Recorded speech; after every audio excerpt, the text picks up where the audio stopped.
Okay, so last time you saw on my channel na in-engine wash natin nitong Project Sentra natin, guys. So hindi ko na kasi matiis yung nangingitim-ngitim ng kanyang makina. Allergic ako sa ganun. So kung mapapansin nyo yung mga kotse ko, I like them having clean engine bay. So actually yan din yung naging dahilan ni Snow kung bakit siya na parts out, diba guys? So nandun tayo sa point na inaayos natin yung kanyang engine bay para maging presentable yung kanyang makina. So medyo allergic si Broad TV sa maruruming makina, lalo na tayo'y nakakaintindi sa paggawa ng sasakyan.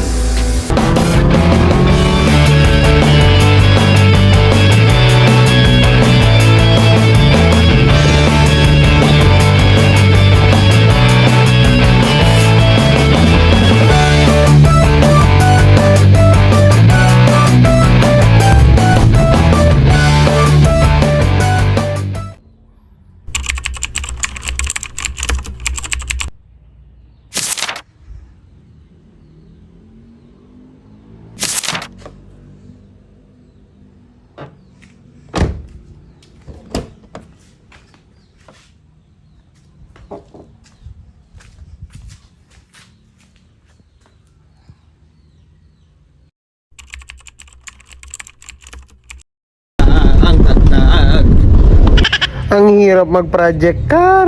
Wala na akong pera. Gusto ko yung ikwento sa inyo yung time na papasukin ko na yung mundo ng pagiging YouTuber nga. So syempre marami kang pangarap na mga content, marami kang nakaabang na content na gusto mong may sakatuparan.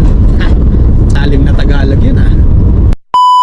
Sa pagiging isang content creator, kailangan mo magkaroon ng sarili mong brand. Ano ba yung brand na to?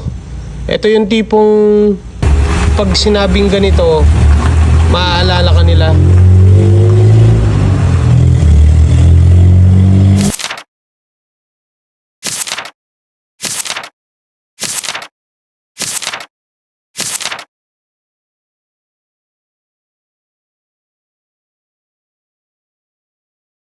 I started the series sa isang engine wash video, and while shooting yung video na yon, bigla na lang akong tinawagan ng buyers ng pyesa ni ECCS kasi pinost ko to sa online for parts out, since yung mga binabalak nga natin na content about sa engine and mostly sa driving lang naman ni ECCS.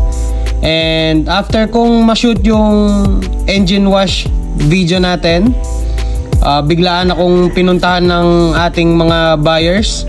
So they're from Angeles City lang naman. And ayun, so binili na nila yung mga pyesa ni ECCS, yung mga mangilan-ngilan lang naman, like yung kanyang interior and yung hood tsaka trunk. So ito naman yung naging kapalit nung ating pag-parts out kay ECCS. Alright guys, so yun no, dito kami sa daan ngayon. Sir Joke guys, kasama natin ngayon. So once again, bibili tayo ng kotse ulit. So meron tayong mga pinabalak na project guys. So pupunta namin yung sasakyan na bibili namin ngayon para mahila na natin. Let's go. Recently, tinawagan ako nung isa sa aking mga alagang Nissan Sentra noon. So itong Sentra na to, isa siya sa mga nauna kong mini-maintain na sasakyan noon. For 10 years inalagaan niya yung kanyang may-ari, and since nagkaroon na sila ng bago nilang sasakyan, napabayaan na yung kanilang Sentra. So somebody offered them junk price. So sinabihan naman nila ako na kesa sa iba nila ibigay yung sasakyan, might as well sa akin na lang daw, at ako na yung bahala kung ano daw gagawin ko sa kotse. So ito nga pala yung sasakyan na sabi ko dun sa last vlog ko na baka kukunin na natin, and eventually naging totoo nga. So shoutout kay Sir Bangs Malit. So bro, ako nang bahala sa kotse mo. Bye bye! And ayun na nga, nung time na kukunin namin yung sasakyan, nag-lock yung kanyang preno.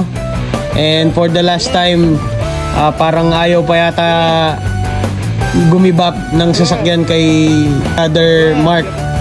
So eventually nag-free up naman yung preno and diretso na kami sa paghila dito kay Nissan Lek. Guys, so yan no. And okay na. Nag-unlock na. Alright guys, we have another car. Ay, daan-daan. Hoy, kala-kalala.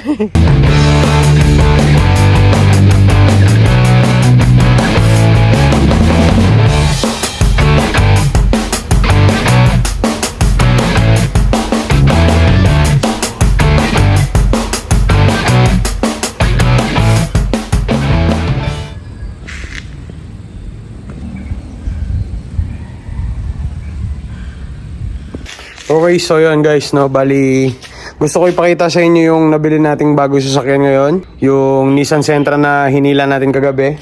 Ayan na siya guys, ang bagong-bago nating Nissan Sentra. So ano bang gagawin ko dito? Bakit ba ako bumili ng another Sentra na naman? So ito yung sinasabi ko sa inyo na lower variant nung ECCS. So compared dun sa kay ECCS natin, ang top of the line na Sentra na yan, naka power window yon. So ito naka manual window lang. And ayun yung difference nila. Yung sa manibela iba din. So pagdating naman sa engine, ang pinagkaiba nila is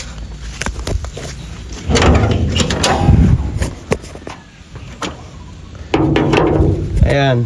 So ito naka carbureted engine lang siya na 1.3 since LEC nga yung tawag dito. So stands for low economy car yata. So ewan ko, correct me if I'm wrong. So kagaya nga ng sinabi ko sa inyo, ako yung nag-maintain dito sa kotse na to. So kilala ko yung mga pyesa na nakasalpak dito na pwede pa nating magamit dito sa project car natin ngayon.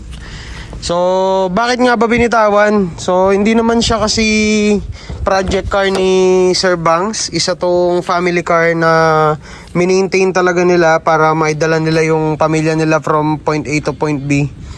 And yung main reason talaga is itong mga to. So, sakit ng mga Nissan yan. Ito yung mahina ng mga Nissan, yung katawan nila. Pakita ko sa inyo yung mga nalulusaw niya guys. Ayan o. Wala, tino, nahulog na gagi.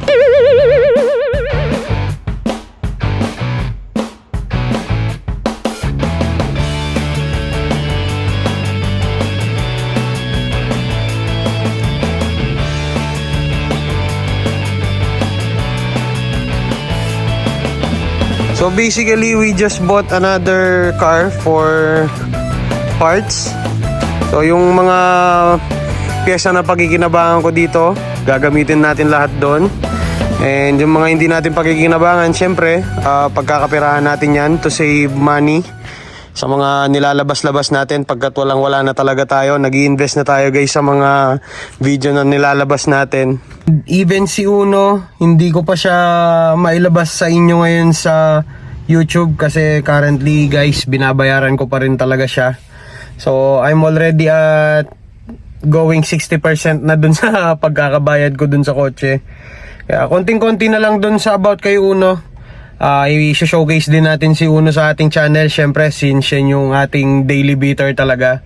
Tiyempo lang talaga na biglaang binenta ni Sir Mark yung kanyang sasakyan. So magagamit natin talaga to as donor card dito sa ating project ECCS. I think dapat na nating umpisahan yung mga dapat nating umpisahan para at least may natatapos na tayo. Alright. So ayan guys, bali tinanggalan ko na to ng hood. Ililipat natin siya dito kay ECCS. And samantalahin ko lang yung liwanag kasi maya maya medyo didilim na. After kong mailagay yung mga hood and trunk doon kay ECCS, lalagay natin yung mga upuan doon sa loob para may maupuan tayo. Okay, let's go guys.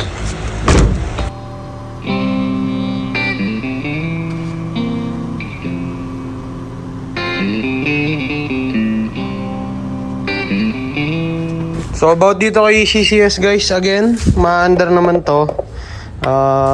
Sadyang pinarada ko lang dito kasi nga baka mabasa at biglang umulan.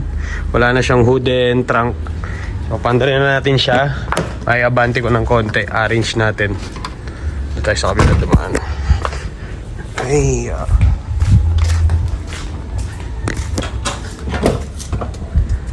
ayun. Lubas-lubas yung loob guys, no? Yun, no? So okay pa naman siya. Nabenta lang talaga yung loob guys.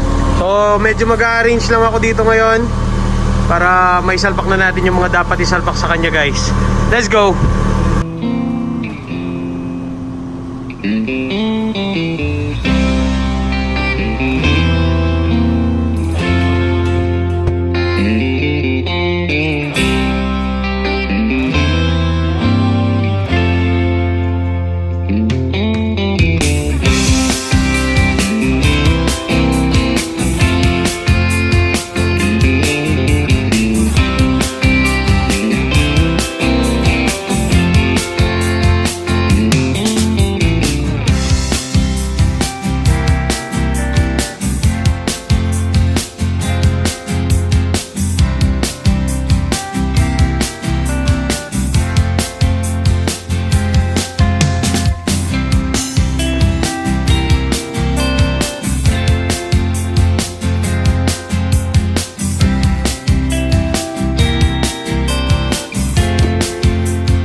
Itong para sa'yo, boy.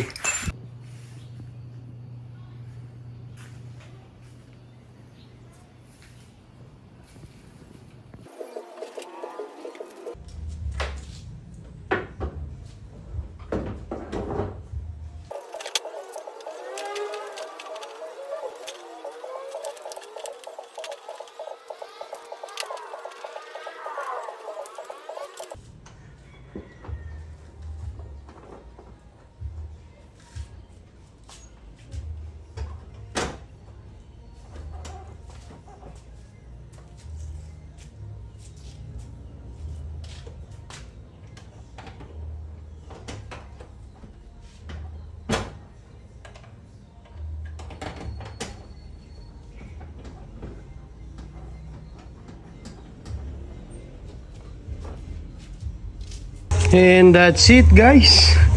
So tingnan nyo naman, no? Buo na naman yung ating kotse guys. Yung kagandahan na meron tayong parts, no? So yun, at least meron tayong magagamit. So ngayon guys, meron tayong lakad. Sundin natin si Boss Jet ngayon para matulungan pa tayo dun sa mga iba pa natin gagawin. Let's go! Okay guys, so we're with Sir Jet. Grabe naman yan. Bouncing boobies, oh. Tumatalbog, guys. Oh. Okay. So guys, no, isa pang kukunin natin yung trunk carpet.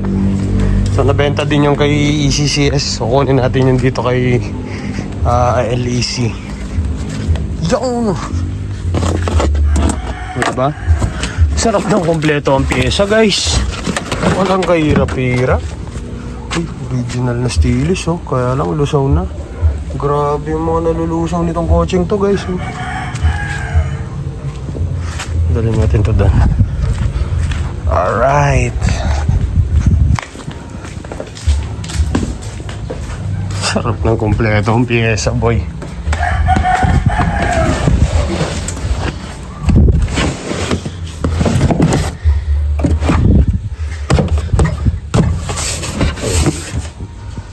So peak. Let's go.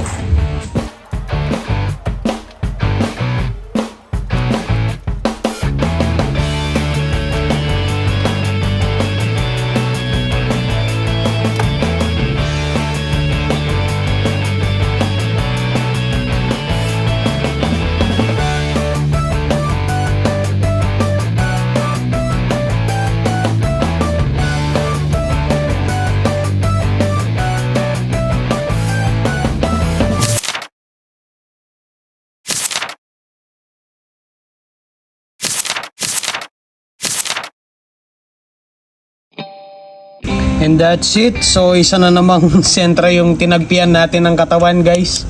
So hindi ko naman kinakahiya yung pagkakaroon ng mga tagpi-tagping kotse. Isa lang itong sinyales na they are ongoing project. So malapit na tayong mag-graduate sa pagiging tagpi ng mga sasakyan na to. Sadyang may phobia lang talaga ako sa pagpapapintura ng mga sasakyan. Kaya as much as I could, ako yung nagpipintura lahat sa mga kotse ko. Yun guys, no, maraming salamat sa panonood. So ikaw ba, ano ang phobia mo sa mga lumang kotse? Comment mo naman. Let's go!